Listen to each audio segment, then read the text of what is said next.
Hello friends, क्या आप 2024 में सीयूईटी का एग्जाम दे रहे हैं? अगर आपका आंसर है हाँ, तो आपने या आप में से बहुत ज्यादा लोगों ने एक ना एक बार ये जरूर सुना होगा कि यार ड्यू का एडमिशन ना कोई सीएसएस पोर्टल के थ्रू होता है।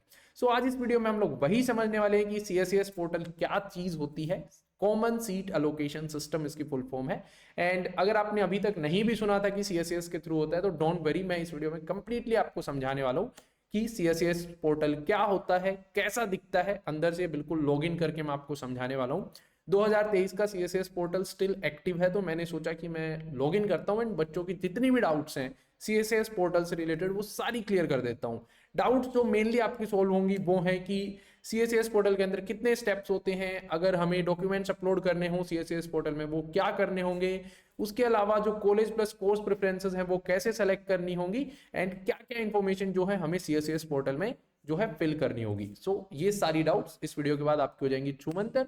और ये वीडियो आप तक पहुंच रही है ड्यू बडी के जरिए, जो सिर्फ और सिर्फ एक यूट्यूब चैनल नहीं है। ड्यू बडी एक फुल्ली फ्लेज्ड स्टार्टअप है which is supported and incubated by Delhi university CIC। So हमारी तरफ से जो भी इंफॉर्मेशन आएगी वो 100% रिलायबल एंड ऑथेंटिक आने वाली है। एंड अगर आपको वीडियो हेल्पफुल लगे तो यार लाइक जरूर कीजिएगा, ठीक है। सो चलिए भाई स्टार्ट करते हैं। सबसे पहले मैं बता दूं कि सीएसएस पोर्टल में टोटल 3 स्टेप्स होते हैं। Application phase 1, application phase 2 and seat allocation, 3 stages आपकी होती हैं।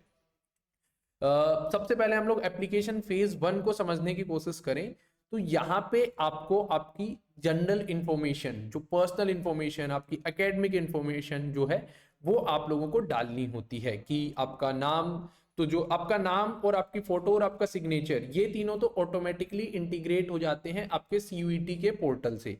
जो आपने सीयूईटी के पोर्टल में डाले ना नाम, फोटो और सिग्नेचर, वो तो वहीं से आ जाएंगे आपके। इसके अलावा बाकी सारी इंफॉर्मेशन आपको फिर से फिल करनी पड़ती है। आपके 10th के मार्क्स, आपके 12th के मार्क्स, अगर जब तक रिजल्ट आ ही जाता है, जब ये ओपन होता है। एंड उसके अलावा आपको आपकी कैटेगरी जो है वो फिर से सेलेक्ट करनी होती है। एंड आपने सीयूईटी के एग्जाम में कुछ भी की हो, सीयूईटी के फॉर्म में कुछ भी कैटेगरी सेलेक्ट की हो, यहाँ पे जो आप करोगे वो फाइनल कैटेगरी होती है। भले ही कास्ट सर्टिफिकेट की बात कर लो या फिर स्पोर्ट्स वगैरह की कैटेगरी जो है वो आप बात कर लो। तो फेज 1 में बेसिकली आपको जो भी इंफॉर्मेशन, बेसिक इंफॉर्मेशन आपने सीयूईटी के फॉर्म में फिल की है वो आपको दोबारा से यहाँ पे फिल करनी होती है। Address, father's name, father's income, ये सारी चीजें जो है आपको करनी होती है। सबसे ज्यादा इंपॉर्टेंट आपको ध्यान देना है कि क्या क्या चीजें आपको अपलोड करनी होंगी। फोटो, सिग्नेचर ऑटोमेटिकली जो है वो आ जाते हैं। उसके बाद आपका डेट ऑफ बर्थ में आपका 10th का प्रूफ जो है वो लगता है। डेट ऑफ बर्थ में क्या लगता है? 10th का प्रूफ।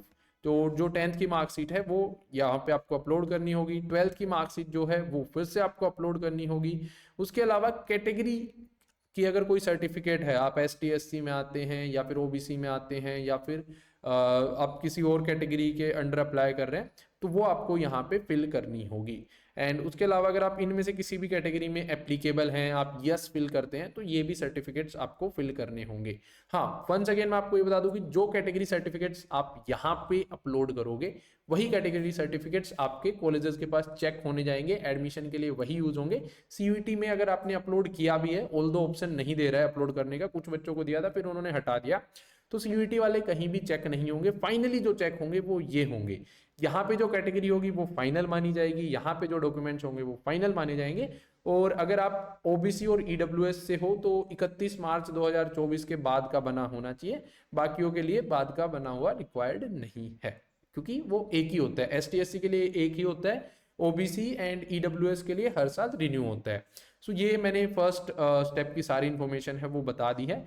एंड इससे ज़्यादा एक और काम की इंफॉर्मेशन है वो मैं आपको बता देता हूँ। अगर आप CVT 2024 में अच्छे मार्क्स स्कोर करना चाहते हो और DU के टॉप कॉलेज में जाना चाहते हो, तो उसके लिए आपको करने पड़ेंगे CVT के previous year question paper solve. And मैं आपको दिखाता हूँ कि जैसे 2023 की अगर हम बात करें ना, तो सीयूईटी का इंग्लिश का पेपर 55 से ज़्यादा शिफ्ट में हुआ था, 55 से भी ज़्यादा शिफ्ट्स में हुआ था। सो ये सारे पेपर कहाँ मिलेंगे आपको?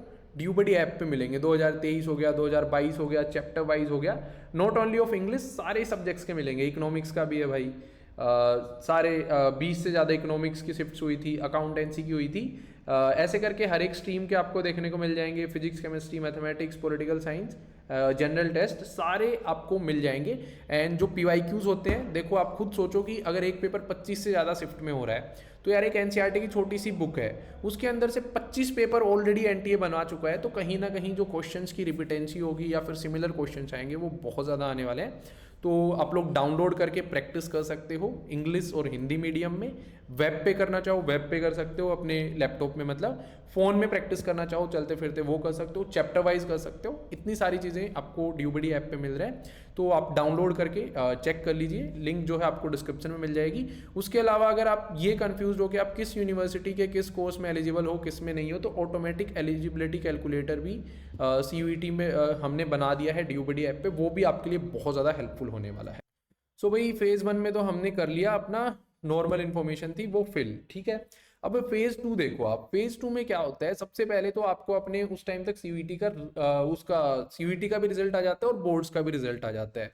तो जो आपके बोर्ड्स के रिजल्ट, बोर्ड्स के जो सब्जेक्ट होते हैं वो CUET के सब्जेक्ट के साथ मैपिंग करनी पड़ती है। देखो ये मैपिंग ऐसे हो रखी है कि भाई जो मेरे पास CUET में इंग्लिश दिया था वो मेरे 12th के इंग्लिश स्कोर के बराबर है, बिजनेस इकोनॉमिक्स और इकोनॉमिक्स में से इकोनॉमिक्स मेरे 12th में था, हिस्ट्री जो है हिस्ट्री के बराबर है, फिजिकल एजुकेशन के बराबर है, political science and general test मैंने दिया ही, या फिर 12th में जनरल टेस्ट होता ही नहीं है। ये क्यों करवाते हैं? ये इसलिए कराते हैं कि बहुत सारे ऐसे बोर्ड्स हैं जिनमें इकोनॉमिक्स का सिलेबस तो सेम होगा लेकिन उसको कुछ और बोल रखा होगा, नाम कुछ अलग होगा दूसरे बोर्ड्स में। लेट्स से कि पॉलिटिकल साइंस कहीं कहीं सिविक्स के नाम से क्लास 12th में भी पढ़ाई जाती है, बट उनका सिलेबस जो है CUET और 12th में लगभग सिमिलर सा होता है। तो वो आपको उस नेमिंग के जरिए ये बताना होता है कि आपने CUET में कौन सा इक्विवेलेंट सब्जेक्ट अटेम्प्ट किया है। ये कहाँ यूज होता है वो मैं आपको बताता हूँ। उसके बाद क्या होता है कि आपको अपनी कॉलेज प्लस कोर्स की प्रेफरेंसेस देनी होती हैं। जैसे कि ये देखो चंद्र जिनकी ये वेबसाइट है, जिनकी ये प्रोफाइल है, तो पॉलिटिकल साइंस हिंदू कॉलेज उन्होंने प्रेफरेंस नंबर 1 पे रखा, अभी history honours Hindu college preference number 2 पे रखा। हाँ उनको प्रेफरेंस नंबर 2 मिली हुई है, हिस्ट्री ऑनर्स में एडमिशन हो रखा है उसका। तो ऐसे करके ना आपको हर एक, ये देखो कोर्स प्लस कॉलेज की प्रेफरेंसेस हैं, सिर्फ ये नहीं होता कि हिंदू कॉलेज पहले पे रख दिया, 3 हिंदू रखे, हिंदू कॉलेज के 3 कोर्स रखे, फिर यहाँ देखो हिंदू कोर्स का, हिंदू कॉलेज का एक कोर्स इसने 14th नंबर पे भी रखा। तो कॉलेज प्लस कोर्स को मिक्स करके आपको अपनी प्रेफरेंसेस बनानी होती हैं। थोड़ा सा कॉम्प्लेक्स होता है बट डोंट वरी, आप हमारे साथ बने रहिए, चीज़ें इजी होते रहेंगी। लास्ट 2 साल से तो CUET आया है, उससे पहले 2 साल में जब CUET नहीं आया था तब से हम दिल्ली यूनिवर्सिटी के एडमिशन में बच्चों की हेल्प कर रहे हैं, 4 साल से टोटली। तो चैनल को सब्सक्राइब कर लो और बिल्कुल ऑथेंटिक एंड रिलायबल अपडेट आपको यहाँ पे मिलेंगे, एंड ऐसे ही इजी वीडियो जो आपको समझ में आ जाए। तो आपने ये कर ली भाई अपनी प्रेफरेंसेस सेलेक्ट, ज़्यादा से ज़्यादा करनी होती है सेलेक्ट। चंद्र ने 57 करी है, एंड लगभग 500-600 भी बच्चे करते हैं, क्योंकि 500 to 600 आपकी प्रेफरेंसेस टोटल आपको मिल जाती हैं, जिसको आपको अरेंज करना होता है। तो वो आपको सारी करनी चाहिए, क्योंकि ये नहीं पता कि मान लो इसको सेकंड ना मिली होती और 57th भी नहीं मिली होती, क्या पता 58th मिल जाती। तो आपको ज़्यादा से ज़्यादा सेलेक्ट करनी होती है। उसके बाद ये जो आपका CUET का स्कोर कार्ड है वो ऑटोमेटिकली इंपोर्ट हो जाता है, ऑटोमेटिकली यहाँ पे आ जाता है। आपको इसमें कुछ भी नहीं करना पड़ता, वो अपने आप ये आपके फॉर्म नंबर से डेटा इधर से उधर सेंड हो जाता है। अब क्या है, ये देखो इंग्लिश के यहाँ पे आपको परसेंटाइल भी दिखेगा और मार्क्स भी दिखेंगे। तो बच्चे बहुत कंफ्यूज होते हैं कि परसेंटाइल के बेसिस पे एडमिशन होगा या मार्क्स के बेसिस पे। आपका एडमिशन जो होगा वो आपका मार्क्स के बेसिस पे होगा, ना कि परसेंटाइल के बेसिस पे। तो जो ये जो 130 है वो नॉर्मलाइज स्कोर है, 194 नॉर्मलाइज स्कोर है, हिस्ट्री 200 नॉर्मलाइज स्कोर है।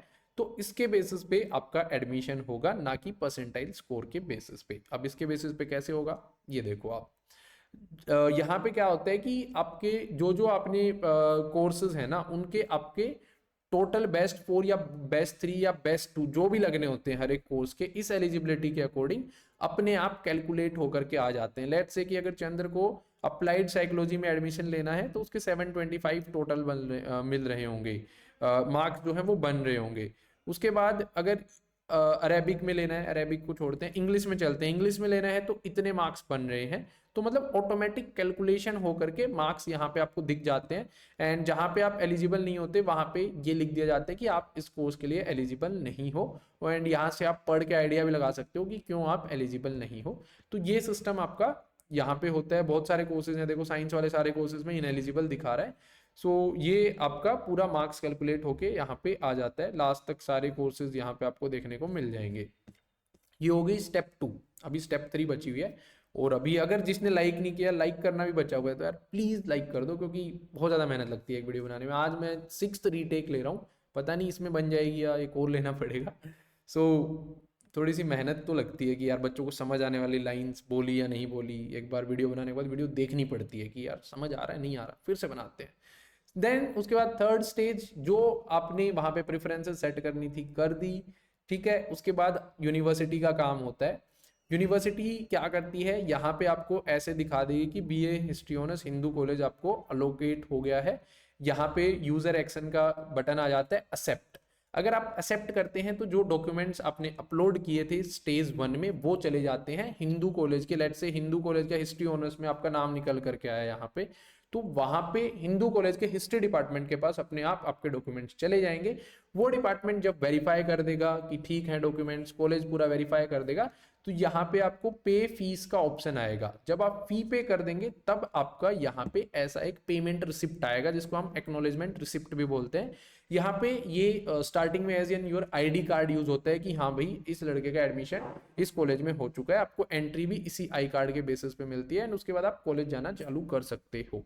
ठीक है, तो ये लास्ट स्टेप तक मैंने समझा दिया है। फेज 1 क्या होता है, फेज 2 क्या होता है, फिर कैसे आपका जो है यहाँ पे नाम आता है, यहाँ इस पोर्टल पे आपका नाम आएगा, यहाँ पे एक्सेप्ट बटन आएगा, एक्सेप्ट करने के बाद डॉक्यूमेंट जाएंगे कॉलेज के पास। कॉलेज अगर डॉक्यूमेंट्स वेरीफाई करता है तो आपको यहाँ पे पेमेंट का ऑप्शन आ जाएगा। कॉलेज अगर वेरीफाई नहीं करता है, कुछ गड़बड़ हो जाती है, वो हम नेक्स्ट वीडियोज में देखेंगे कि उस केस में आपको क्या करना है जब भी आपके पास ऑप्शन होता है। ठीक है, सो ये हमने सारी चीजें CSAS पोर्टल की देख ली हैं। अगर आपको ये वीडियो हेल्पफुल लगी हो, आई होप 99% बच्चों को लगी होगी, सो प्लीज वीडियो के नीचे कमेंट्स में बताइएगा कि भैया कुछ समझ आया या नहीं आया, ये चीज इंप्रूव हो सकती थी, कोई डाउट है वो भी आप कमेंट्स में जरूर कीजिएगा। एंड लाइक एंड सब्सक्राइब करना मत भूलना। Thank you, bye bye. ड्यू बडी आपके साथ हमेशा बना रहेगा।